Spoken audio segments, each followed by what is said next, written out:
Welcome back, and thank you for tuning in to Midnight Affairs Tales. We appreciate every single one of you. We'd love to know what part of the world you are watching from right now. Let us know in the comments. Now, let's dive into today's story, Chapter 1. The night that tore my world apart started with a single hotel key card. I had planned a surprise for my wife. Emily, 10 years of marriage, deserved something special.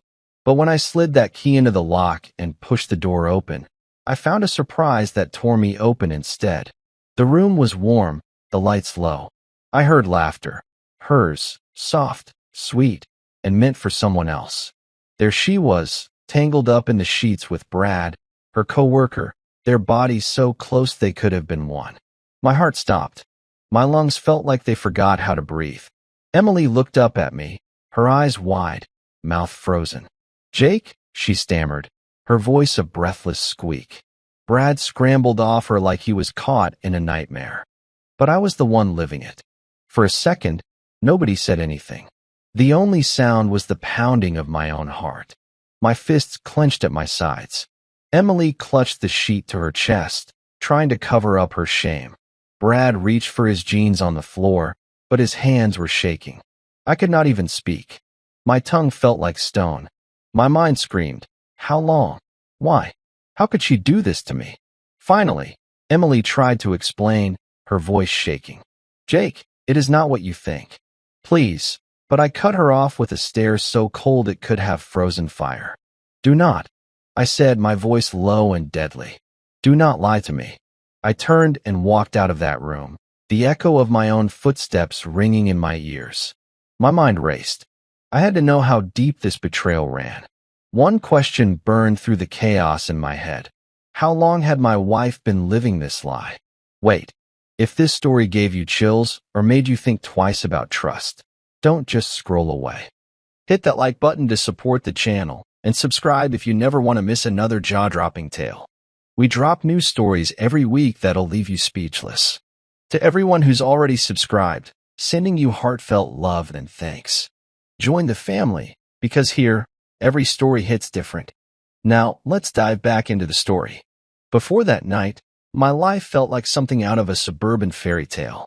Mornings started with the smell of coffee and Emily's laughter. The kids, Emma and Logan, would race down the stairs, giggling as I flipped pancakes. I thought I had everything. Emily was beautiful and smart, marketing executive at a rising firm in downtown Miami. She had a smile that could light up a room and a voice that made you believe every word was gospel truth. I had always trusted her. I thought our love was the kind of story people envied. Our house was cozy, yellow walls in the kitchen, toys scattered across the living room, family photos lining the staircase. To the outside world, we looked perfect. Hell, even to me, most days we were perfect. Or so I thought. But that night in the hotel room shattered the picture-perfect life I had clung to. The betrayal was not just a crack in the glass. It was a sledgehammer. The next morning, I sat at the kitchen table, staring at the cold coffee in my mug. Emily acted like nothing happened. She kissed me on the cheek and hummed as she packed the kids' lunches. My insides twisted with every fake smile she flashed. I could not keep pretending. I reached out to Tom, my best friend since my combat days. He was the kind of man you would trust with your life, and I had. In the Marines, we had fought side by side. Now, he was the only one I could trust to help me fight this new war.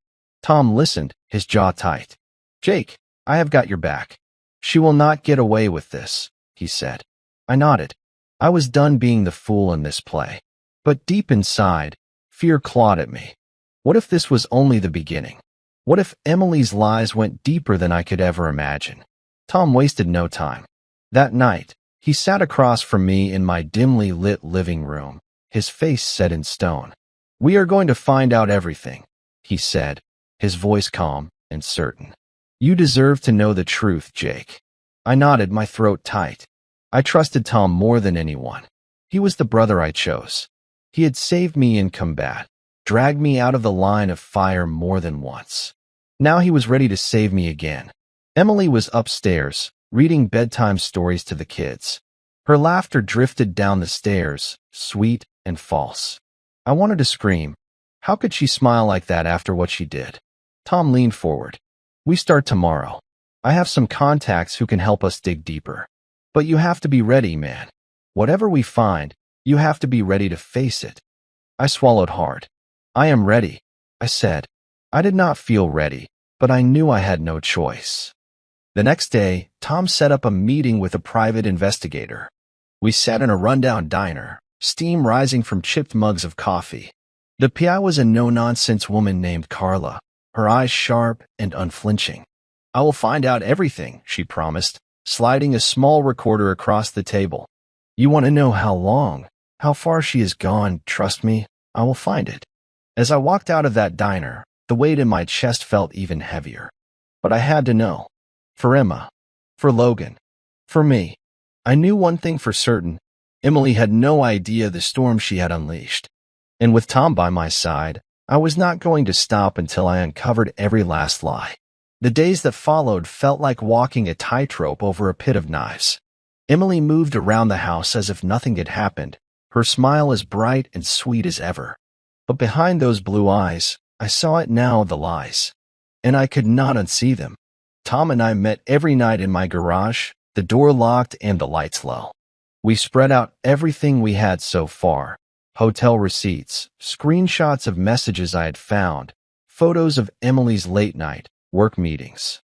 Each piece of evidence felt like another nail in the coffin of the life I thought I knew.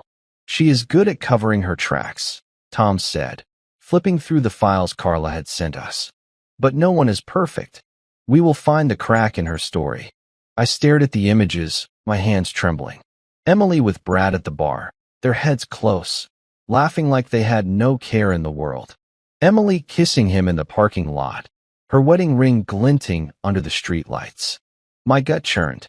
How long had she been playing this game? That night, I sat on the edge of our bed, watching her sleep. She looked so peaceful, her hair spread across the pillow like a golden halo. I remembered the vows we had spoken, the promises, the laughter. My heart ached with the weight of it all. Jake? She mumbled in her sleep, reaching for me. I turned away, biting back the urge to scream. She would not steal another second of my peace. Downstairs, Tom was waiting with a new lead. I found something, he said. Emily has been renting a cabin upstate. It is not just hotel rooms, brother. She has been hiding more than you think. I nodded, my jaw set. Then let us find out everything, I said. My voice was flat, dead calm. I want to know every secret she has been keeping from me. The next morning, the plan was set. Tom and I hit the road before dawn, heading upstate to that cabin Emily thought was her safe haven. The drive was quiet, the weight of what we might find hanging heavy in the air. We pulled up to a small, rustic cabin nestled in the woods. It looked like something out of a vacation brochure, fresh paint, a flower box in the window, the picture of peace. But peace was a lie here. Tom set up a small camera at the edge of the trees, his movements precise and steady. We will watch and wait, he said.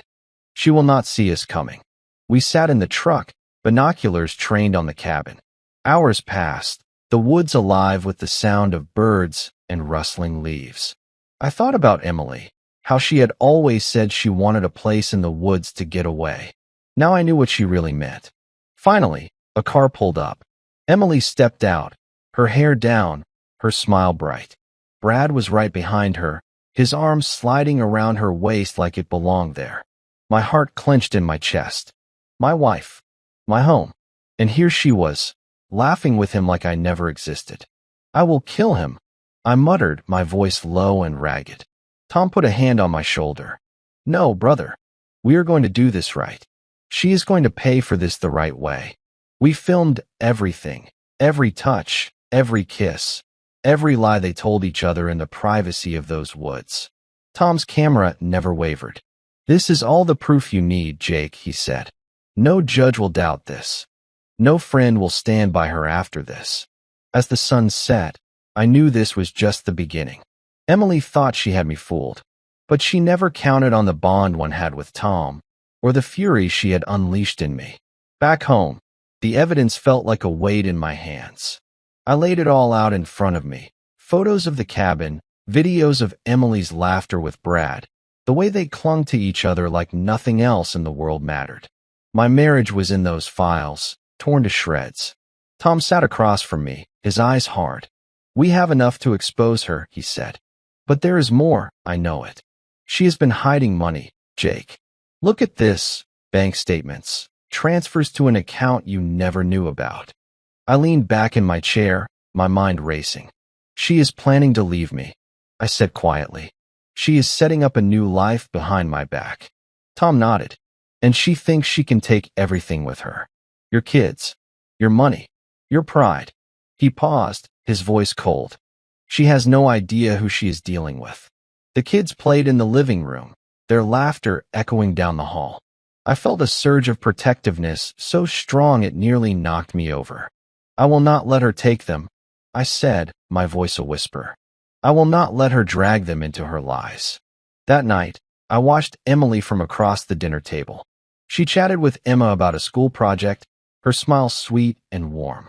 But I saw the darkness behind her eyes now. I saw the truth. After the kids were in bed, she reached for me. Jake, are you okay? You have been so distant lately. I looked at her, my eyes steady.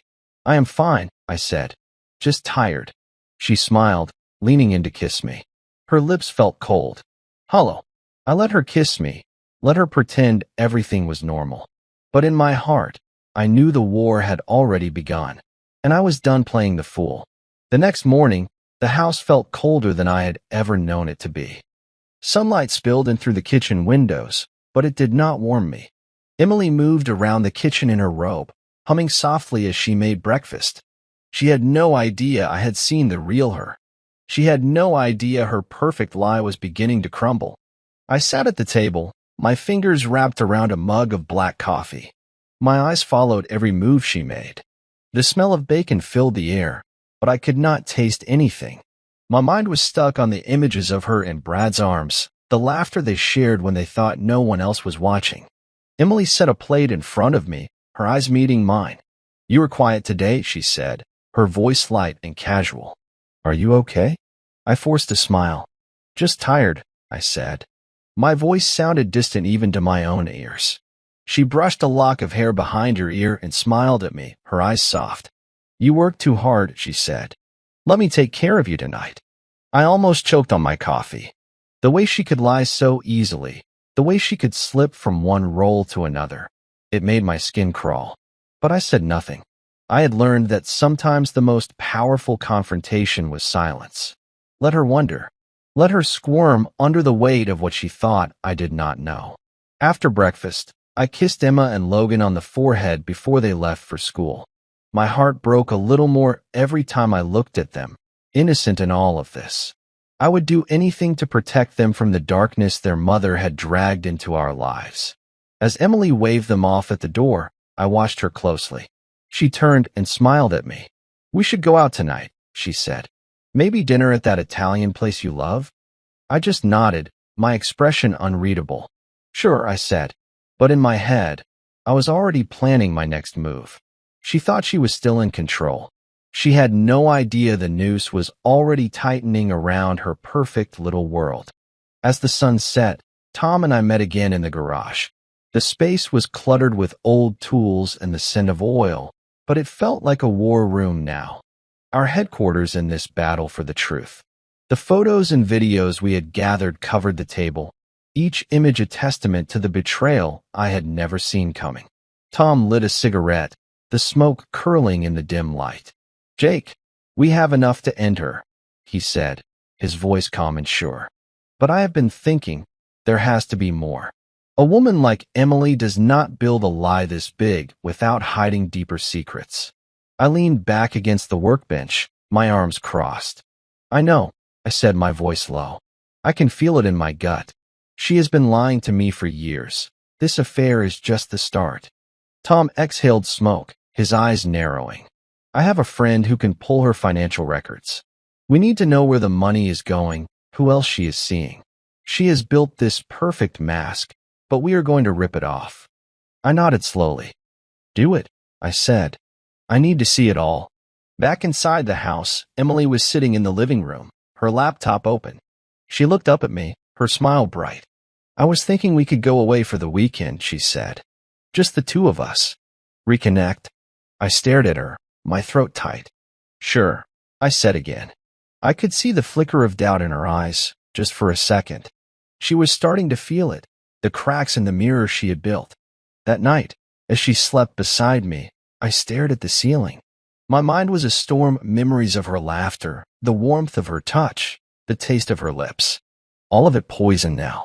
My fists clenched around the sheets. Emily thought she could keep this charade going forever. But she was wrong, because I was done waiting for her to confess. I was going to drag every secret she had out into the light. The next day was like living in a dream I could not wake up from. Emily went about her routine as if nothing was wrong. She laughed with the kids over breakfast, her hand brushing against mine like we were still a team. But in her eyes, I saw the flicker of doubt growing stronger every hour. Tom called me that afternoon. His voice was low and steady.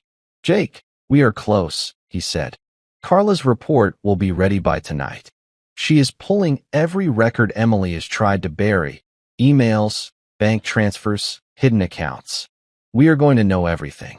"Thank you," I said, my voice a whisper. My throat felt raw, my chest heavy. "I do not know what I would do without you, Tom." "You would do the same for me," he said. "We are brothers. We have always had each other's backs." That night, Emily suggested we watch a movie together. She curled up next to me on the couch, her head resting on my shoulder. Her touch was soft, her breath warm on my neck. "I love you," she whispered. I swallowed hard. "I know," I said, but inside, I was already 1,000 miles away, waiting for Carla's call. When the phone finally rang, I stepped outside, the cool night air hitting my face like a slap. Carla's voice was calm, but I could hear the weight of what she was saying. "Jake, you were right," she said. "Emily's been moving money for months. Thousands of dollars, hidden in an account under her maiden name. And there is more. She has been meeting with Brad in more places than just that cabin." My knees almost buckled. The weight of the truth hit me like a freight train. But there was no more room for weakness. "Send me everything," I said. My voice was steady. "I need to see it all." As I hung up, I took a deep breath and looked up at the stars. Emily thought she had me wrapped around her finger, but the storm was coming, and she had no idea how hard it was going to hit. The sun was setting, casting long shadows across the kitchen floor. Emily moved around, humming as she chopped vegetables for dinner. The smell of garlic and rosemary filled the air, but all I tasted was bitterness. My mind was not in that kitchen. It was at the cabin, in those photos, in the stolen glances that had shattered everything. I sat at the table, watching her every move. She wore that familiar smile, the one that used to light up my world. Now it felt like a mask. "What are you thinking about?" she asked, her voice sweet, almost worried. "Nothing," I said, my tone flat. "Just work stuff." She leaned in, her hand brushing mine. "You have been so quiet lately. I miss you." Her touch was gentle, her eyes searching mine. But I had seen the truth. There was no going back. Tom's words echoed in my head. "She is going to try to act like everything is fine. Let her. The more she pretends, the more it will all blow up in her face when the time comes." That night, I lay in bed beside her, the weight of Carla's report like a stone in my chest. I could hear Emily's breathing, slow and even, as she drifted to sleep. I stared at the ceiling, my mind a hurricane. Every word she had ever spoken to me now felt like a lie. Every smile, every kiss, poison. I whispered to the darkness, soon. It was not a threat. It was a promise. Emily thought she was safe in her web of secrets. But I was done playing the role of the clueless husband. I was going to tear it all down. And I would not stop until she had nothing left to hide behind. The next morning was bright and clear, but inside me there was only storm. I met Tom at the park, our usual spot away from prying eyes. He had a manila folder in his hand, thick with papers. His eyes were hard, his jaw tight. "Jake, you need to see this," he said.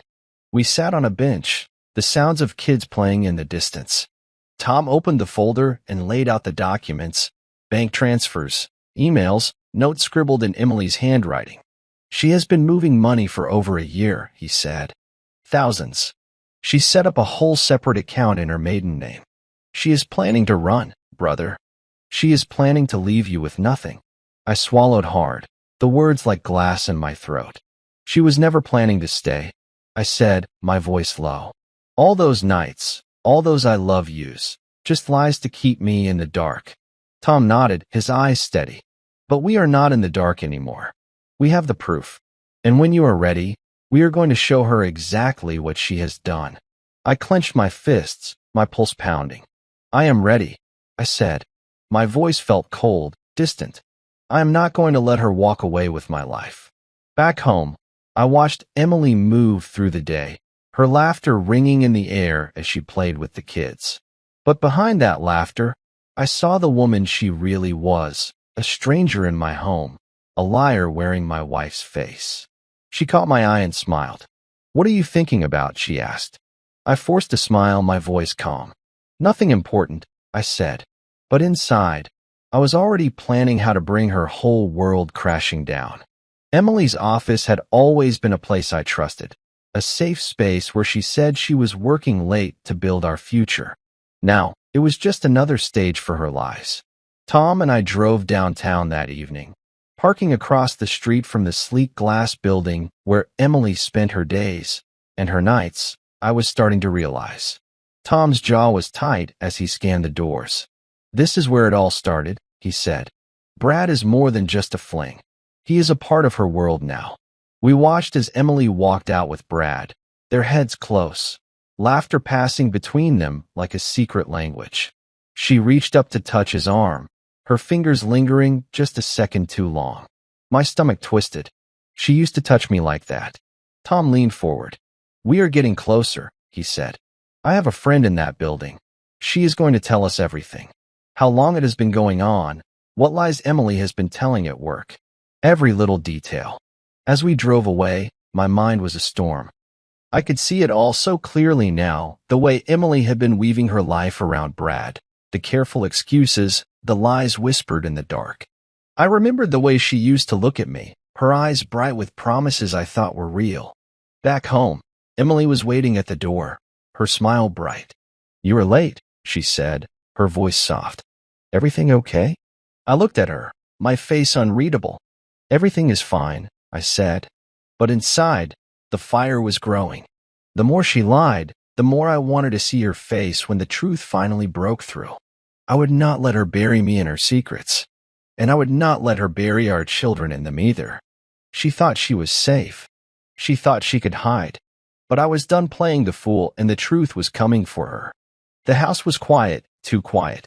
Emily had taken the kids out for ice cream, her bright laughter echoing as she walked out the door.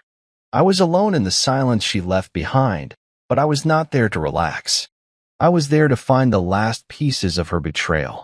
I moved through our bedroom, the air thick with memories that felt like poison now. My eyes fell on the closet. Emily's side always neat, every dress and shoe in perfect order. It was a facade, just like her smile. I pushed aside the rows of dresses, my fingers searching for something, anything out of place. That was when I felt it, a slight shift in the back wall. My breath caught. I pressed harder and heard the click of a hidden compartment opening. Inside was a small safe, its metal face cold and unyielding. My hands shook as I tried the combinations I knew she used. Birthdays, anniversaries, the numbers that once meant love. It clicked open on the third try. The safe was full of papers, bank statements, receipts, a passport under her maiden name. My eyes scanned the documents, each one a knife to my heart. Thousands of dollars transferred out of our accounts. Trips she never told me about. Lies stacked on top of lies. I sank to the floor, my back against the wall. The weight of it all pressed down on me. How many times had I looked at her, trusted her, loved her, while she was planning her escape? The sound of the front door opening jolted me back. I pushed the safe shut and stepped out of the closet just as Emily's voice called up the stairs. Jake, we are home. I took a deep breath, my face calm as I stepped out to greet her. But inside, the pieces of her betrayal were falling into place, and I knew exactly how to use them. Dinner that night was a quiet affair. The kids chattered about their ice cream adventure. Their faces lit up with innocence that cut me deeper than any of Emily's lies ever could. I watched them, my heart breaking with every laugh. Emily served the plates, her movements smooth and practiced. She looked up at me and smiled, that sweet, empty smile I used to live for. "Jake, you are so quiet tonight," she said softly, her eyes searching mine. "I'm just tired," I said, my voice steady. I forced a small smile for the kids. "Long day at work." Logan beamed up at me. "Daddy, can we go to the park tomorrow?" he asked, his eyes bright with hope. My chest tightened. "Of course, buddy," I said, ruffling his hair. Emily watched me, her smile never faltering. But I saw the flicker in her eyes, a tiny crack in her perfect mask. She was starting to sense it, the storm building behind my calm. After dinner, I tucked the kids in, kissing them on their foreheads. "Good night, Daddy," Emma whispered, her small arms wrapped around my neck. "I love you." "I love you too, sweetheart," I said, my voice thick with emotion. I stood there in the doorway, watching them drift off to sleep. My children, my heart. I would protect them from her lies, no matter what it took. Downstairs, Emily waited for me. She poured 2 glasses of wine, her smile as warm as ever. "Come sit with me," she said, her voice honey-sweet. I took the glass, my hand steady as I met her gaze. "Of course," I said, but in my mind, I was already planning. She thought she could keep up the act, that I would never see past it. But I was done pretending, because Emily was about to learn the price of every lie she had ever told. The next morning, Tom and I set out early, our truck loaded with cameras and determination. The cabin upstate was our destination, the lover's den where Emily and Brad had hidden their affair away from the world. The woods were quiet when we arrived, the cabin standing alone in the clearing like a secret no one was meant to see. Tom checked the cameras, his face hard. "We're going to get them this time, Jake," he said. "No more shadows. No more whispers." I nodded, my jaw set. "Let us finish this," I said. We settled into the trees, the cameras recording every angle. Hours passed, the sun shifting through the branches as we waited. My mind was a storm of memories. Emily's laughter, her promises, the way she used to hold me like I was her whole world. All of it was a lie. Then, as the afternoon light turned golden, Emily's car pulled up. She stepped out, her hair catching the sunlight like it was spun gold. Brad followed, his hands slipping around her waist like he belonged there. My hands clenched at my sides, every muscle in my body tight. They kissed, slow and soft, like they had all the time in the world. My vision went red for a moment, but I forced myself to breathe, to watch. This was the proof I needed. This was the end of her lies. Tom's camera clicked softly, each photo another nail in the coffin of Emily's perfect little world. "We have her," he said, his voice low.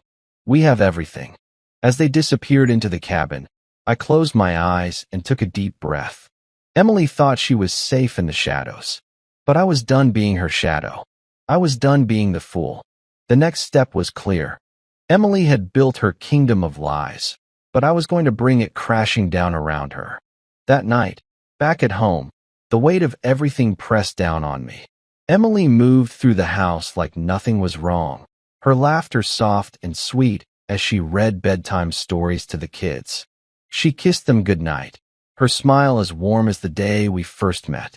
But I saw the truth now, every time she looked at me. I waited until the house was dark, the kids safe in their dreams. In the quiet of the living room, I pulled out my phone and watched the videos from the cabin. Emily and Brad, every smile, every touch. The betrayal burned into my mind like a brand. Tom sat across from me, his eyes cold. "Are you ready for this?" he asked quietly. I looked at him, my jaw tight. "I have no choice," I said. "She has taken enough from me." Tom leaned forward, his voice low. "We are going to expose her, Jake. But you have to be strong. She is going to fight back. She will try to twist the truth. She will try to make you doubt yourself." I nodded, my fists clenched around my phone. Let her try, I said. She has been lying for too long. This ends now. The next day, I went through the house, gathering every piece of evidence I had. Photos, receipts, emails. I hid them in a box in the garage, out of reach from Emily's prying eyes. Each piece was a weapon, each one another crack in the mask she had been wearing for years. That night, Emily curled up next to me in bed, her head resting on my shoulder. I love you, she whispered. I stared at the ceiling, my voice calm. I know, I said, but in my mind, I was already seeing her world burning down around her. The next morning was bright and warm, but the air felt electric, like the sky was holding its breath. Emily moved around the kitchen, humming as she packed the kids' lunches. Do you want me to bring you coffee to the office? She asked, her voice sweet, her eyes bright. No, I said quietly, my face unreadable. I will be fine. She paused, her smile faltering for just a second. Jake, is everything okay? She asked. I looked at her, my eyes steady. Everything is fine, I said. But my voice was hollow, and I knew she felt it. Tom came by that afternoon. We met in the garage, the box of evidence between us. This is it, he said, his voice low. We are going to bring it all into the light. I nodded, my heart pounding. She will not see it coming, I said. She thinks she has me wrapped around her finger, but she has no idea what is about to hit her. We spent the rest of the afternoon planning, every move, every word. Tom laid it all out, step by step.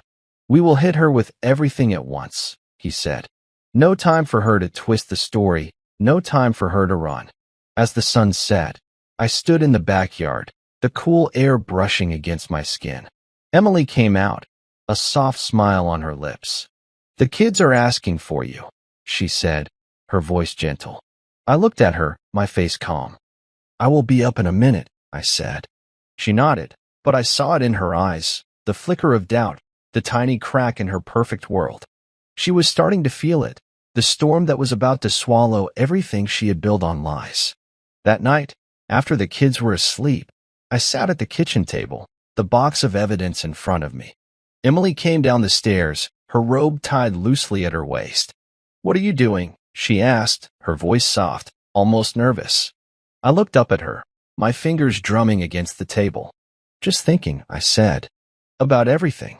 She crossed the room, her bare feet silent on the tile. Jake, you have been so distant, she said, her voice trembling just a little. If something is wrong, you can tell me. I took a slow breath, my eyes locked on hers. Can I? I asked, my voice quiet. Because I feel like I do not know you at all anymore. She laughed, a soft, shaky sound. What are you talking about? She said. Of course you know me. I leaned back in my chair, my gaze steady. Do I? I said, because I think there is a lot about you I never knew. Her smile froze on her lips, her eyes wide. Jake, you are scaring me, she said. Why are you talking like this? I said nothing, just stood and walked past her, the box clutched in my hands. I could feel her eyes on me, the weight of her fear growing with every step I took. In the garage, Tom was waiting. He looked at me, his jaw tight. She knows something is coming, he said. But she has no idea what it is. I nodded slowly. Tomorrow, I said. Tomorrow, everything changes. Emily thought she could keep living this double life. But tomorrow, she would see that the truth does not stay buried forever. The next day dawned clear and bright, but in my chest, there was only thunder. I woke early, the kids still asleep, their soft breaths the only sound in the house. I watched them for a long moment, memorizing their faces, my reason for every step I was about to take. Downstairs, Tom was already waiting, a quiet force of calm. He poured us both a cup of coffee, his eyes meeting mine across the kitchen table. Are you ready for this? He asked, his voice low and steady. I nodded. I have been ready for weeks, I said, my voice like steel. She is not going to see this coming. Emily moved around the kitchen, her movements smooth and practiced. She laughed at something Emma said, her voice light and sweet. To anyone else, she looked like the perfect wife, the perfect mother. But I knew the truth that lay beneath that smile. As the kids got ready for school, Emily pulled me aside, her hand slipping into mine. I was thinking, she said softly, her eyes bright. Maybe we could go away this weekend? Just the two of us? Start fresh. I swallowed hard, the lie of her words cutting deep. That sounds nice, I said quietly, my face calm. We will talk about it tonight. She smiled, her lips brushing against mine in a kiss that felt like ice. I love you, she whispered. I know, I said, my voice flat. She had no idea what was waiting for her. After she left, Tom and I loaded the box of evidence into his truck. Tonight, he said, his eyes locked on mine. We do this tonight. I nodded, my fists clenching at my sides. Tonight, I said. Emily thought she was safe, wrapped in her lies. But tonight, her world would come crashing down, and there would be nowhere left for her to hide. The air was electric that night as we drove to Emily's office party, her firm's big event, a celebration she had been planning for months. She had spent hours getting ready, her dress perfect, her smile shining. She had no idea that every moment she had spent weaving her lies was about to be laid bare. Tom and I arrived first, the box of evidence locked in the trunk of his truck. He clapped me on the shoulder, his eyes steady. Remember, he said, this is your moment. She has lied for too long. I nodded, my jaw tight. She will not see this coming, I said, my voice calm and cold. My heart was a drum in my chest, but my mind was clear. Tonight, I was going to reclaim my life. Emily arrived at the party with her usual grace, every eye on her as she laughed and smiled. She saw me across the room and her face lit up, her eyes bright. Jake, she said, crossing the room to kiss me. I am glad you are here. I looked at her, my face unreadable. Of course, I said. I would not miss this for the world. The party swirled around us, laughter and music filling the air. But in my chest, there was only silence, a calm that came before the storm. Tom signaled from the corner of the room. It was time. I stepped up to the microphone, the music fading as the crowd turned to look at me. Good evening, I said, my voice steady. I have something to share tonight. Something about truth and about lies. Emily's smile froze, her eyes widening as I pulled out the first photo. Emily, I said, my voice ringing in the quiet room. Why do you have to lie to everyone you love? The silence that followed was deafening. For a long moment, the only sound was the soft clink of glasses being set down, the hush of a crowd waiting for what would come next. Emily stood frozen, her face pale, her mouth opening and closing like she could not find the words. I held the photo up for everyone to see. Emily and Brad at the cabin, their hands tangled together like they were the only two people in the world. This is what my wife has been doing behind my back, I said, my voice calm but steady. While she told me she loved me, she was building a new life with him. Gasps echoed around the room, people shifting in their seats, eyes darting between Emily and me. Her boss's face turned to stone, his mouth a hard line. Emily took a step forward, her voice a whisper. Jake, please, this is not the time. No, I said, cutting her off. You do not get to decide when the truth comes out. You have been lying to me, to everyone, for years. And tonight, I am done pretending. Tom stepped up beside me, his presence a silent show of strength. There is more, he said quietly, handing me the folder. Tell them everything. I opened the folder and began to read. Bank transfers, hidden accounts, the secret life she thought she could keep buried. Emily's hands were shaking, her eyes wide with terror. Why?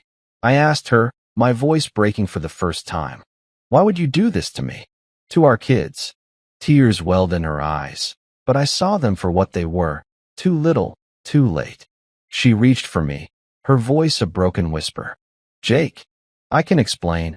I took a step back, my face hard. No, you cannot explain this. You cannot lie your way out of this. The crowd was silent, every eye on Emily, every breath held. And in that moment, I knew I was done living in the shadows of her lies. The room was frozen in that one breathless moment. I could feel every pair of eyes burning into us, friends, colleagues, strangers, all of them caught in the sudden shift from party laughter to brutal truth. Emily's face had gone pale, her lips trembling as she tried to form words. "Jake, please, this is not what it looks like," she said, her voice shaking. I took a slow breath, feeling the weight of every lie she had ever told me pressing against my ribs. "Emily," I said softly, my voice calm, "do not insult me with more lies. I have seen it all. The videos, the bank accounts, the cabin, all of it." Her eyes widened, her mouth opening in a silent gasp. Around us, people shifted, whispers building like a storm. Her boss, a tall man with a hard stare, stepped forward. "Emily, is this true?" he demanded, his voice low. She turned to him, her hands fluttering like broken wings. "No, no, it is not. Jake is twisting everything." I cut her off, my voice steady. "Twisting what, Emily? The truth you thought you could hide forever?" I turned to the crowd, lifting the photos higher. "This is not a misunderstanding. This is betrayal." Emily reached for me, her hand brushing against my arm. "Jake, please, listen to me." I stepped back, my expression cold. "No, I have listened to you for years. I have believed every word, every tear, every lie. But tonight, you do not get to twist this. Tonight, you face what you have done." The silence was broken by a single, soft gasp from someone in the crowd. Emily's face crumpled, her hands covering her mouth as the truth finally crashed down around her. And in that moment, I felt something I had not felt in weeks, peace. Because there, in front of everyone, her mask was gone. Emily's world was unraveling right in front of her, and there was nothing she could do to stop it. She stood there, shaking, her eyes darting from me to the photos in my hands to the shocked faces in the crowd. Every carefully crafted lie she had told was now nothing more than dust in the air. Tom stepped closer, his voice low but firm. "You should have thought about what you were throwing away, Emily," he said. "Jake was your family. Your kids were your world. And you risked it all for him." He nodded toward Brad, who was shrinking back in the corner, his face red. Brad tried to speak, his voice a mumble. "Jake, man, look, it was just..." I turned to him, my voice like ice. "Just what, Brad? A mistake? An accident? Or was it something you planned together? All those nights you thought I would never find out?" Brad swallowed hard, his shoulders hunched. He had no answers. And Emily, she had nothing left to say. For a long moment, the only sound was the music playing softly in the background, a cruel reminder of what this night had been meant to be, a celebration. Now it was the night everything fell apart. Emily's voice broke the silence, ragged and desperate. "Jake, I love you. Please, I made a mistake, but I love you. You have to believe that." I looked at her, my chest tight with all the memories, all the pain. "I believed you, Emily," I said quietly.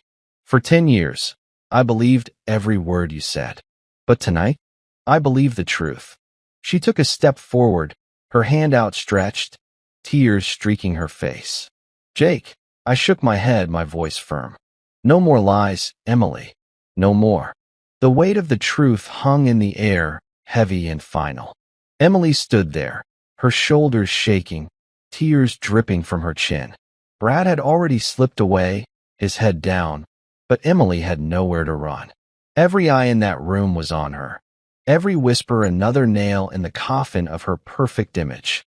Her boss spoke again, his voice cold. "Emily, I trusted you. Our clients trusted you. And you have been lying to all of us." She turned to him, her hands shaking. "Please, I can fix this. I swear." He shook his head. "You will clean out your office tomorrow," he said. "You are done here." The finality of his words seemed to knock the air out of her. She looked back at me, her eyes wide and broken. "Jake, what about us? What about the kids? Please." Her voice cracked, her shoulders slumping as she realized there was nothing left to say.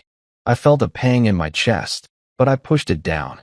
"The kids will always be my priority," I said, my voice calm and steady. "But you and me? We are done. You threw that away when you decided to live this double life." Emily sank to a chair, her head in her hands. The party had gone silent, people slipping out one by one, not wanting to be part of the wreckage. Only Tom stayed, his hand on my shoulder, his silent strength keeping me steady. "Are you okay?" he asked quietly. I took a breath, feeling the weight lift from my chest. "I will be," I said. "For the first time in a long time, I will be." And as I turned and walked out of that room, I knew that the chapter of my life with Emily was finally over. The truth was out, and the storm was over. The drive home was silent. Tom and I sat in the truck, the city lights blurring past the window. I could feel the weight of everything pressing down on my chest. Years of love turned into dust, years of trust shattered in one night. Tom broke the silence first. "How are you feeling?" he asked, his voice low. I stared out the window, my fingers tapping against my leg. "Like everything I thought I knew was a lie," I said honestly. My voice sounded calm, but inside, there was a storm raging. "But I feel free, like I've been holding my breath for too long, and I can finally breathe again." Tom nodded. "You did the right thing," he said. "She had to see the truth. She had to face what she did to you." I nodded, my jaw tight. She thought she could keep living that lie, keep me in the dark. But I am done being her fool. When we pulled into my driveway, the house looked the same as it always had.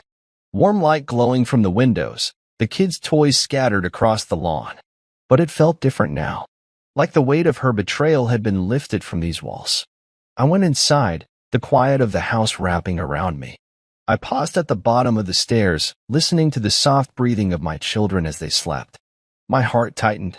They were the reason I had to stay strong. They were the reason I had to let go of the past. Emily was gone. Her lies had no place here anymore. Tom put a hand on my shoulder. "You have got this, brother," he said. "You are stronger than her lies." I nodded slowly. "Tomorrow, I start rebuilding," I said. And for the first time in weeks, I knew I meant every word. The next morning, Emily showed up at the house. She looked different, tired, disheveled, her eyes red from crying. She stood on the front porch, her hands wringing together as she waited for me to open the door. I stepped outside, the cold morning air sharp against my skin. "What are you doing here, Emily?" I asked, my voice calm but firm. She swallowed, her eyes pleading. "Jake, please, we need to talk," she said. "I know you are angry. I know I hurt you. But we have to fix this. For the kids." I shook my head, my jaw tight. "For the kids," I said softly. "You do not get to use them as your excuse. You were not thinking about them when you were lying to me, when you were sneaking around behind my back." She reached for my hand, her fingers cold. "I made a mistake, Jake. I was scared, and I felt alone. Do not," I said, cutting her off. "Do not twist this. You chose to cheat. You chose to lie. That was not fear, Emily. That was betrayal." Tears welled up in her eyes, but I saw them for what they were. Desperation, not remorse. "Please, Jake, we can fix this. I will do whatever it takes. Therapy, counseling, anything. Just do not leave me." I took a deep breath, feeling the finality of my decision settle in my chest. "Emily," I said quietly, "I am not leaving you. You already left me. The second you decided to build a life with Brad behind my back, you left." She sank down on the porch step, her shoulders shaking as she cried. I watched her for a moment, feeling nothing but the cold wind at my back. "I am done, Emily," I said. "This is not my life anymore." After Emily left, Tom came by to check on me. He found me in the garage, the box of evidence still on the workbench. "You did the right thing," he said. "But there is still something you need to see." I looked up at him, my brow furrowing. "What is it?" I asked. Tom hesitated, his face tightening. "I talked to Carla," he said. "She found something in Emily's financial records. Something you need to know." My stomach twisted. "What did she find?" I asked, my voice barely above a whisper. He took a deep breath. "Emily had been sending money to someone else, not just Brad," he said. "She has been supporting another man, someone she has been involved with even longer. And Jake, there is something else." I felt my knees go weak. "What else?" I forced out. Tom's voice was quiet, but it cut deeper than any blade. She ordered a DNA test for Logan, he said. It is not yours. The world stopped. For a moment, there was no air in my lungs, no ground beneath my feet. My mind raced back through every memory. Logan's first steps, his laugh, the way he looked at me like I was his whole world. My son, my boy. I gripped the edge of the workbench, my knuckles white. No, I said, my voice shaking. She would not. She could not. Tom put a hand on my shoulder, his eyes steady. I am sorry, brother, he said. I wish it was not true, but you needed to know. The truth was a jagged blade in my chest. But even through the pain, I knew one thing. I would not let Emily's lies destroy my bond with my kids. I would protect them, even if she had stolen everything else from me. The house felt like a stranger's home now. The air was thick with memories that no longer felt like mine. I moved through the rooms, touching the photos on the walls. Emily's smiling face in every one of them. Our family frozen in a lie. Tom came in, his footsteps quiet on the hardwood floor. Jake, he said softly, I know this is tearing you apart, but you need to hear the rest. I turned to him, my voice low. There is more. My fists clenched at my sides. He nodded, his eyes steady. Carla found out that Emily had been siphoning money for years. Not just to Brad. She has been covering for someone else too. A man from her past, before you ever met her. My stomach turned. Who? I demanded, my voice sharp. Tom handed me a file. Inside were photos of a man I had never seen, tall, dark hair, a smirk that made my skin crawl. His name is Dean, Tom said. They were together before she met you. He has been in and out of trouble, drugs, fraud. Emily has been funding his life with your money. I felt like I had been punched in the gut. So she was never just mine, I said, my voice breaking. She was always his too.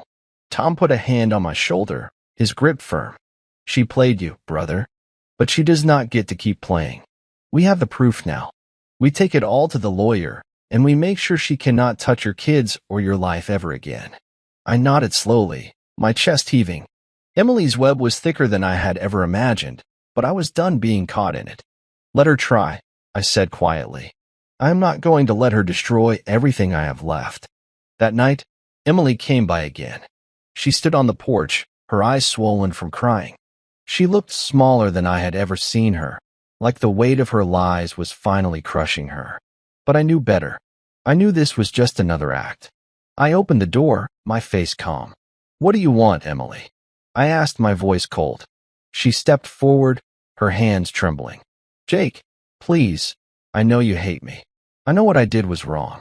But you have to let me see the kids. You cannot keep them from me. I stared at her, my jaw tight. I am not keeping them from you, I said quietly.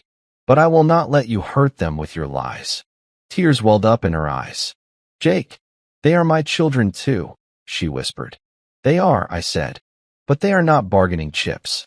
You cannot use them to fix what you broke. She sank to her knees on the porch, her shoulders shaking. I was scared, Jake, she sobbed. I thought you would leave me. I thought I needed something else, someone else, to feel whole. My chest ached, but my voice was steady. You chose this, Emily, I said. You chose to lie. You chose to cheat. You chose to take everything we built and burn it to the ground. She looked up at me, her eyes wide. But I love you, she said, her voice desperate. I shook my head slowly. You do not know what love is, I said. Because if you did, you would have never done this. After Emily left, Tom and I sat in the garage, the weight of everything pressing down on us. The box of evidence sat between us, photos, bank records, messages, everything I needed to end this once and for all. Tom's eyes were hard. Are you ready? He asked. Because once we move forward, there is no turning back. I took a deep breath, my fists clenched. I am ready, I said. She thinks she can twist this, spin her lies, make me the villain. But I am done playing her game. Tom nodded. We will get the lawyer tomorrow, he said. We will lay it all out. Her affair, her theft, her lies. She will not be able to touch you or the kids. I looked at the evidence, my mind sharp. I want her to feel it, I said quietly. I want her to feel what it is like to lose everything she thought she controlled. Tom's smile was grim. She will, he said. This is not just about revenge. This is about taking back your life. The next morning, I sat down with the lawyer, every piece of proof laid out on the table. She listened carefully, her pen moving fast as I spoke. She took everything from me. I said, my voice low. But she will not take my kids. She will not take my peace. The lawyer looked up at me, her eyes fierce. She will not, she said. We will make sure of it. And in that moment, I knew this was the final act, the end of her lies, and the start of something real, something true. For me, for my kids, for the future she tried to steal. The day after I met with the lawyer, the house felt different, like the walls themselves were bracing for the final fight. Tom was there early, his face set with quiet determination. He leaned against the doorway, arms folded. You did what you had to do, Jake, he said. Now you just have to be ready for whatever she tries next. I nodded, feeling the weight of his words. She will not give up easily, I said. She will come for the kids. She will try to twist everything to make me the bad guy. Tom's jaw tightened. Let her try, he said. She does not know what real loyalty looks like. She does not know what it means to have a brother who will never let you stand alone. I looked at him, my chest tight. Thank you, I said quietly, for everything. I could not have done this without you. He clapped me on the shoulder, his eyes steady. You would have done the same for me, he said. We have been through worse, you and me. This is just another fight, and we are going to win it. As we stood there in the quiet of the morning, I felt a flicker of something I had not felt in weeks, hope. Emily's lies had stolen so much from me, but they could not take this bond. They could not take the brotherhood forged in fire and blood, in loyalty and truth. I took a deep breath, feeling the calm that came when you knew you were not alone. Let us finish this, I said. No more shadows. No more lies. She is going to see what real strength looks like. Emily did not waste any time. That afternoon, I was served with papers, her attempt to take the kids, to paint herself as the innocent mother, me as the distant, angry father. I sat at the kitchen table, the papers spread out before me, my jaw clenched so tight it hurt. Tom read over them, his face hard. She is going to play the victim, he said. She is going to try to make them believe she was forced into this. I nodded, my heart heavy. But we have the truth, I said. The lawyer has it all. Every lie, every transfer, every night she thought I would never know. Tom looked at me, his eyes steady. This is not just about winning, Jake. This is about making sure the kids are safe, that they know you never stopped fighting for them. I took a deep breath, feeling the fire in my chest. I will not let her take them, I said. I do not care what it takes. I will not let her use them like she used me. When I walked into that courtroom for the first hearing, Emily was already there, her hair perfect, her makeup flawless. But her eyes, they were haunted. She tried to smile at me, but I looked right through her. The judge listened as the lawyers spoke, the air thick with tension. I watched Emily twist her words, her voice sweet and soft as she painted herself as the victim. But when my lawyer stood and laid out the evidence, every lie, every betrayal, her smile faltered. I saw it then, in her eyes, the fear. She knew this was not going to be like the times she talked her way out of trouble. This was real. This was the end of her game. As the custody battle dragged on, Emily's mask began to crack.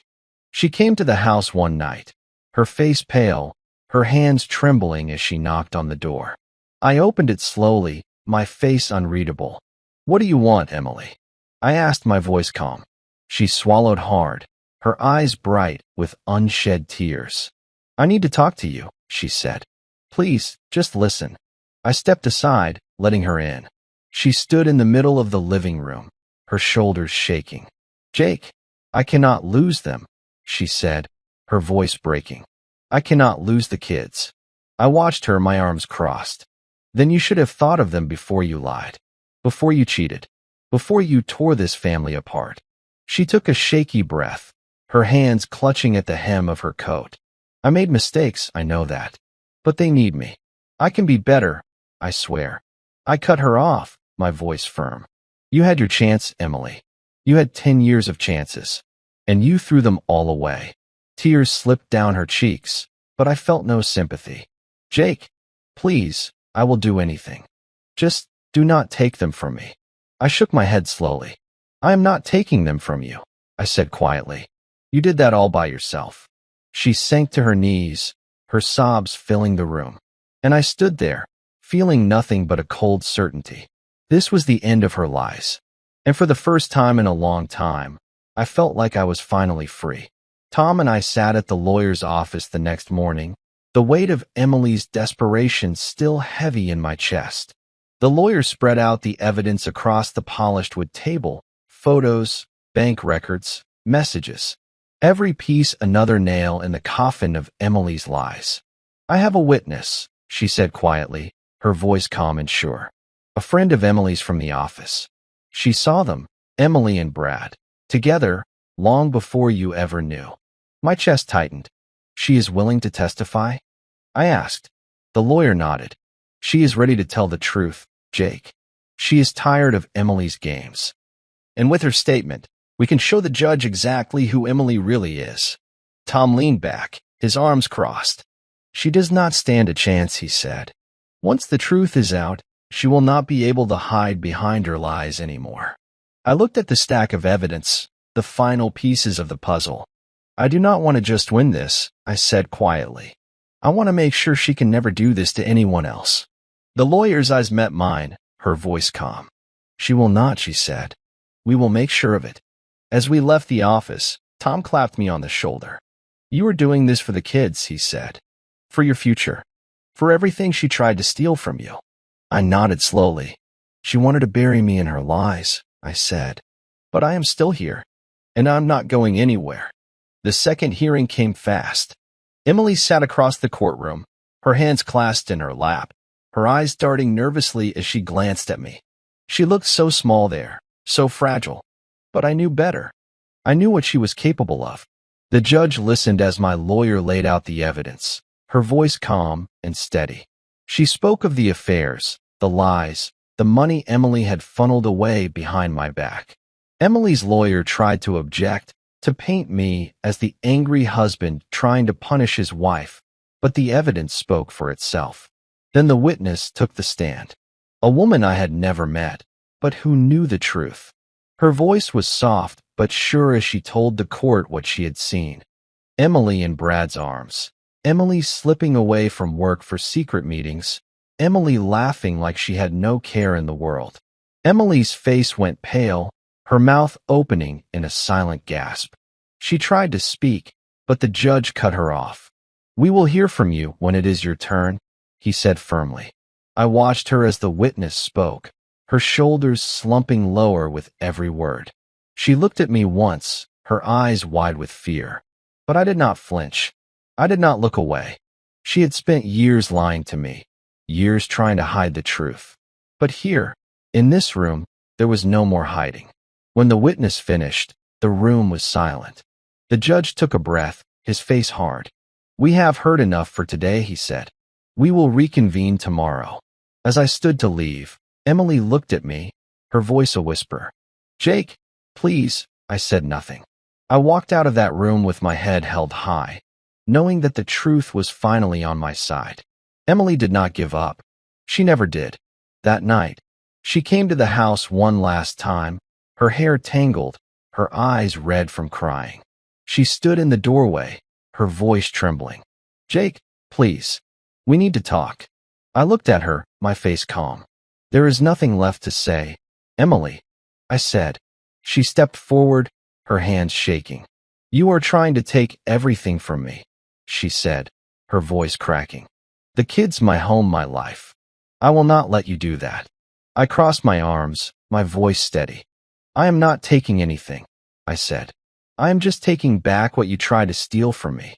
She reached for me, her fingers brushing my arm. I can change, she whispered. I can be better. Just give me one more chance. I shook my head slowly. You had your chance, I said. You had 1,000 chances. And you threw them all away. Tears slid down her cheeks, but I felt nothing. Jake, please. I love you, she said. I met her gaze, my voice soft but firm. If you loved me, you would have never lied. You would have never cheated. You would have never turned our life into something I cannot even recognize anymore. She sank to the porch, her shoulders shaking as she cried. But I knew better now.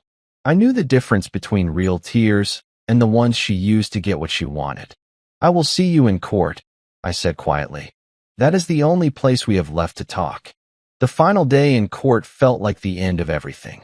Emily sat across from me, her shoulders slumped, her eyes hollow. The evidence was laid out in front of the judge, a decade of lies wrapped up in neat, damning files. My lawyer spoke calmly, her voice like a knife slicing through every excuse Emily's lawyer tried to offer. She spoke of the affairs, the money, the manipulation. She spoke of how Emily had tried to twist the truth to bury me in her lies. And she spoke of the children, how they deserved better, how they deserved a home that was not built on betrayal. Emily's lawyer tried to fight back, but there was nothing left to say. The truth was too big, too loud to ignore. When the judge finally spoke, his voice was firm. Emily, he said, your actions have shown a complete disregard for your family, for the truth, for everything a marriage is supposed to be. This court awards primary custody to Jake. Emily's shoulders crumpled, her head falling into her hands. The room was silent, the finality of it ringing in the air. I stood, my breath coming hard and fast. Tom put a hand on my shoulder, his grip steady. You did it, he said quietly. You stood up. You fought back. I nodded, my chest tight. It is over, I said. It is finally over. Emily looked up at me, her eyes wet and hollow. But I saw no love there anymore. Only the ruins of everything she had tried to build on lies. I walked out of that courtroom feeling like I was finally free. The courtroom was still echoing in my mind when Tom and I stepped outside. The sun was warm on my face, but the weight of everything that had happened kept my shoulders tight. I took a deep breath, the fresh air filling my lungs like I was finally free. Tom turned to me, his eyes steady and sure. You did it, brother, he said quietly. You took back your life. You took back your kids. I nodded, my jaw tight. I could not have done it without you, I said. You stood by me when I felt like I was drowning in all her lies. He smiled, the kind of smile that only comes from years of knowing someone's soul. That is what brothers do, he said. We have each other's backs, no matter what. You were there for me in combat. I was never going to let you face this war alone. For a long moment, we stood there in the parking lot, two men who had seen too much and survived it all. The wind tugged at our jackets, the sky a deep, endless blue above us. Tom put a hand on my shoulder, his grip firm. This is not the end, he said. This is the beginning. You have got your kids. You have got your freedom. Now it is time to build something real, something that can never be touched by her lies again. I took a deep breath, feeling the truth of his words settle in my chest. You are right, I said. She tried to break me, but I am still standing. Tom grinned, his eyes bright. Damn right you are, he said. And I am with you every step of the way. The next morning felt like the first page of a new chapter. The house was quiet, the kids still asleep upstairs, the sun streaming in through the kitchen window. I stood at the stove, flipping pancakes for breakfast, the simple ritual feeling like an anchor in the chaos of the past weeks. Emma patted in first, her hair a messy halo around her head. Daddy, she said sleepily, climbing into her seat. Are we okay now? I looked at her, my chest tightening with love so fierce it almost hurt. We are okay, sweetheart, I said softly. We are more than okay. We are safe. Logan came down next, his small feet thumping on the stairs. He rubbed his eyes, looking around the kitchen with a sleepy smile. Daddy, can we go to the park today? He asked. I ruffled his hair, feeling the peace of this moment settle deep in my bones. Of course, buddy, I said. We can do whatever you want. As I set the plates on the table, I thought of everything we had survived. Emily's lies, her betrayal, The years I spent thinking love was enough. But the truth was stronger. The truth had set me free. Tom stopped by later that morning, a grin on his face. "Look at you," he said, clapping me on the back. "Mr. Domestic." Who would have thought? I laughed, the sound feeling lighter than it had in weeks. "It feels good," I said. "It feels like I finally have my home back." Tom nodded. "You do," he said. "And you are going to make it better than it ever was." And in that moment, I knew he was right. Emily moved out a week later. I watched from the kitchen window as she loaded the last of her boxes into the back of her car, her face pale and drawn. She did not look up at the house, did not look back at the life she had thrown away. And I did not go outside. I did not need to see her go. When the car finally pulled away, I felt something break free in my chest. A weight I had been carrying for too long, finally gone. The house felt lighter, the air cleaner, the silence no longer heavy with secrets. Tom came by that afternoon, 2 beers in hand. He cracked one open, handing it to me. "To new beginnings," he said. I took a sip, the cold bite of it sharp and clean. "To new beginnings," I echoed. "To the truth." We sat on the porch, the sun dipping low, the sky streaked with gold. Emma and Logan played in the yard, their laughter ringing out clear and sweet. For the first time in a long time, I felt like I could breathe. "Do you ever think about what comes next?" I asked Tom quietly. He shrugged. "Life does not stop, brother," he said. "It just keeps moving." "And you?" "You are moving with it now. You are done looking back." I nodded, my heart steady. "Yeah," I said. "I am done looking back."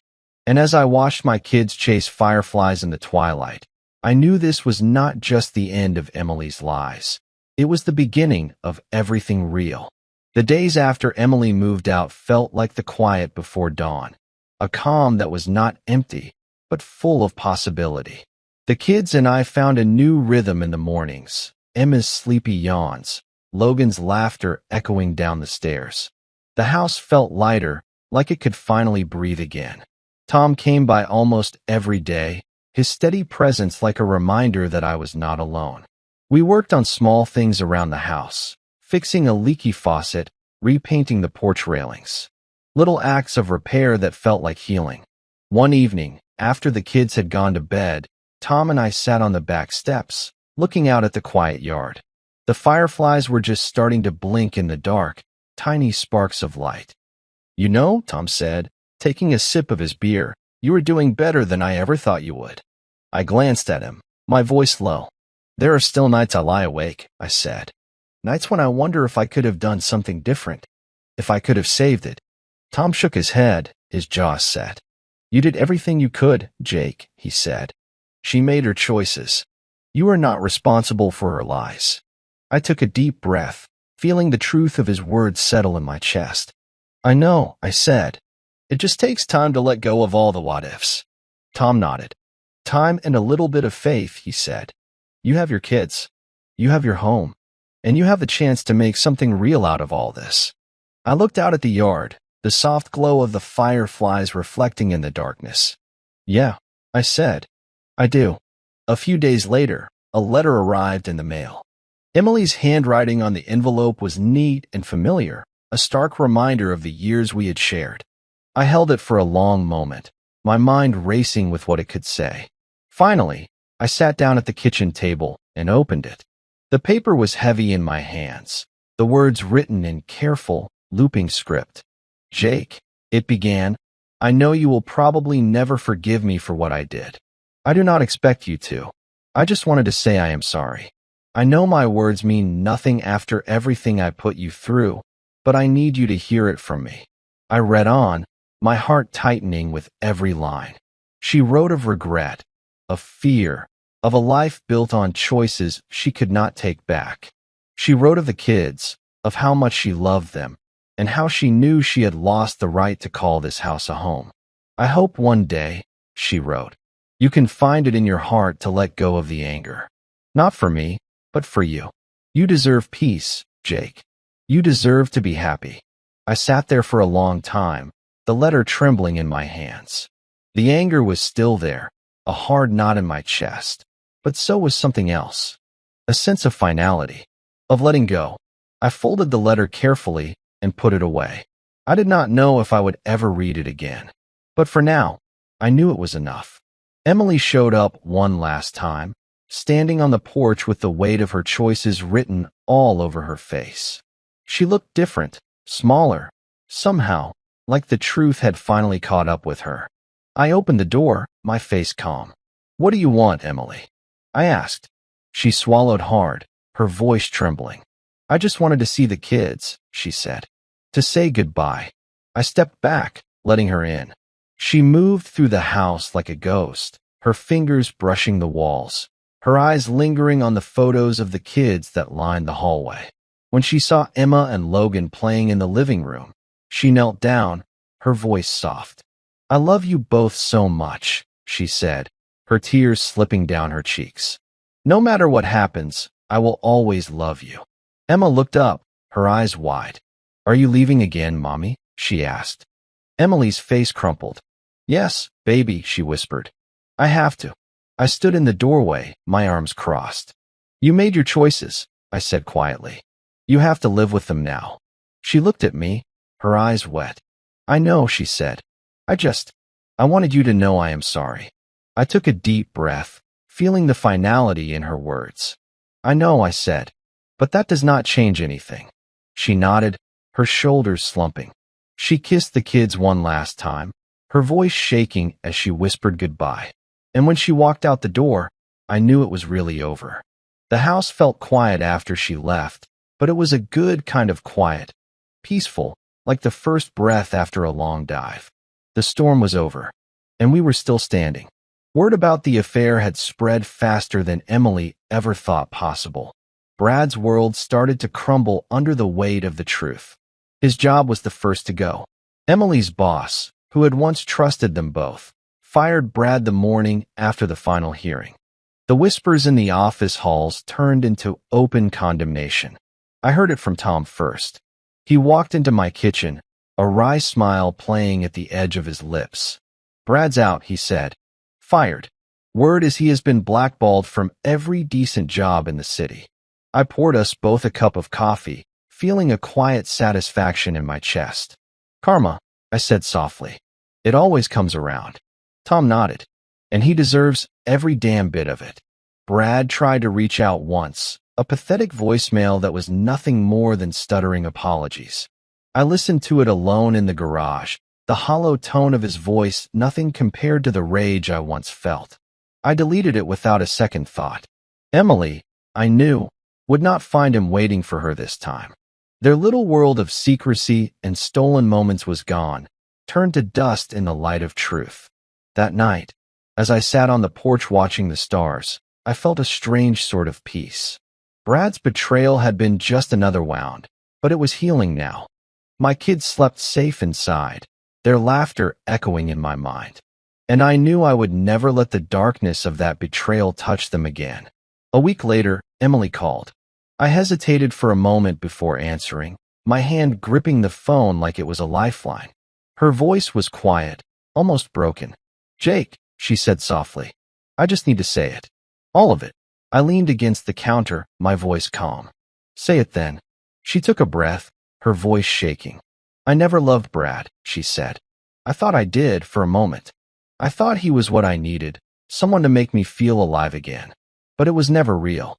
It was just a way to escape." I was silent, letting her words settle between us. "I do not expect you to forgive me," she said. "I do not even expect you to believe me. But I need you to hear me say it. I am sorry. I am sorry for what I did to you, for what I did to us." I closed my eyes, the weight of everything we had been through pressing against my chest. "You do not have to explain anymore," I said quietly. "It does not change what you did. It does not change who you became." She let out a quiet sob. "I know," she whispered. "I know." For a moment, there was nothing but the sound of her breathing. Then she said the words I had never thought I would hear. "You were always too good for me, Jake," she said. "I see that now. I hope you find someone who knows what that means." I hung up the phone, feeling a strange emptiness in the silence that followed. It was not closure, not really, but it was the end of her hold on me. And in that end, I found the first flicker of freedom. The finality of Emily's confession settled over me like a soft, heavy blanket. That night, I sat alone in the living room, the kids asleep upstairs, the house quiet and safe around me. I let the memories come, every laugh, every tear, every lie. And then I let them go. The next morning, I packed away the last of the wedding photos, the framed memories that had become nothing more than reminders of a life that was gone. I put them in a box in the attic, not out of anger, but because it was time to make room for something new. Emma watched me from the doorway, her eyes wide and curious. "Daddy," she asked, her voice small, "why are you putting those away?" I looked at her, my heart swelling with love. "Because, baby," I said softly, "sometimes we have to let go of the past to make room for the future." She nodded like she understood, and I pulled her close, kissing the top of her head. "I love you," I whispered. "You and your brother are my whole world." Later that day, I took the kids to the park. We ran, we laughed, we played until the sun started to set. And as I watched them chase each other through the grass, their laughter ringing out into the warm evening air, I felt it. Hope. Not just for them, but for me too. Tom came by that evening, bringing a bucket of paint and a promise to help me repaint the living room. "Fresh start," he said with a grin, setting down the supplies.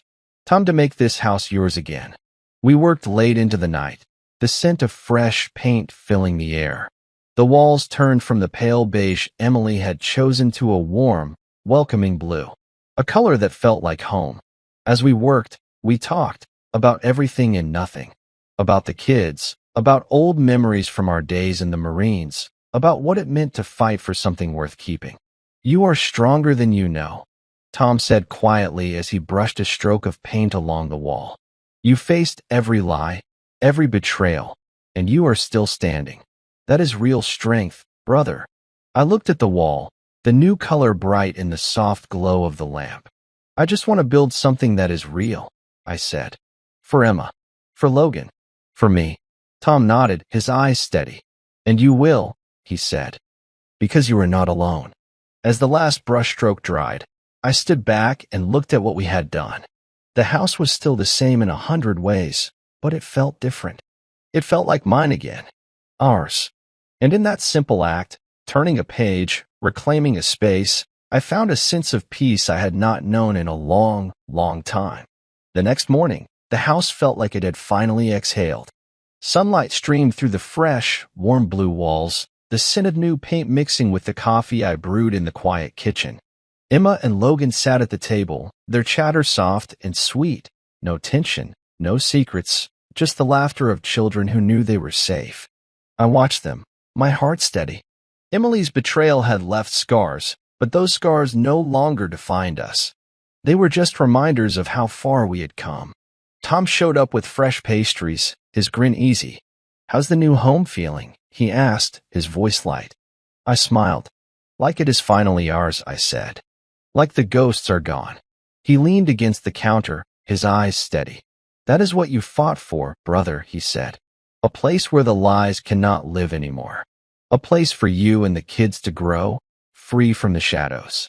I nodded, feeling the truth of his words deep in my chest. "I thought I had lost everything," I said quietly. "But I see now, I did not lose my family. I found out who really mattered, who would stand by me when everything else fell apart." Tom raised his coffee cup in a small salute. "To family," he said. "To family," I echoed, my voice soft but sure. The lesson of love. That weekend, we had a small barbecue in the backyard. Just me, Tom, and the kids. The air was filled with the smell of grilling burgers, the laughter of children playing tag in the grass. The sun was warm on my face, and for the first time in years, there was no weight on my chest. No fear, just peace. As the kids chased each other across the yard, Tom handed me a beer. "You know," he said, his eyes bright, "you did not just survive this. You rebuilt it. All of it." I looked out at Emma and Logan, their laughter like music. "I realized something," I said. "Love is not about blind trust. It is about truth. About building something that does not need secrets to survive. Tom nodded, his voice quiet. And you taught them that. You taught them that strength does not mean pretending nothing hurts. It means facing it, healing it, and making something better from it. I smiled, feeling the last of the bitterness slip away. I want them to grow up knowing that real love never hides. I said. It does not lie. It does not run. Tom clapped me on the shoulder. That is the lesson, he said, and it is one they will never forget. That night, after the kids were tucked into bed, I sat on the porch and watched the stars come out. The sky was endless and full of promise, a quiet promise that no matter how dark the night got, there was always a new dawn waiting. I took a deep breath, feeling the air fill my lungs with the calm I had earned. Emily was gone, her lies buried in the past. Brad was nothing more than a name I would never speak again. And me? I was still standing, stronger, wiser, free. The door opened behind me, and Emma stepped out in her pajamas, her eyes sleepy. "Daddy," she said softly, "are you happy now?" I looked at her, my heart swelling with love. "Yes, baby," I said, my voice gentle. "I am happy, because we are here, together, and that is all I will ever need." She climbed into my lap, her small arms wrapping around my neck. "I love you, Daddy," she whispered. "I love you too," I said, my voice a quiet promise in the night. And as the stars turned overhead, I felt the final lesson of it all settle in my chest. That sometimes the greatest revenge is not anger or bitterness, but the quiet power of building something real in the ruins. A life made of truth, of laughter, of love that does not need to hide. This is not just the end of Emily's lies. It is the start of a story that is ours alone. So let me ask you, where are you watching this from? Let us know in the comments below. And if this story touched you, if it made you feel something real, please like and subscribe. It means the world to us. Take care of yourselves and the ones you love, and we will see you in the next thriller, the next epic tale of love, betrayal, and redemption. Until then, stay safe, stay strong, and never stop fighting for what matters.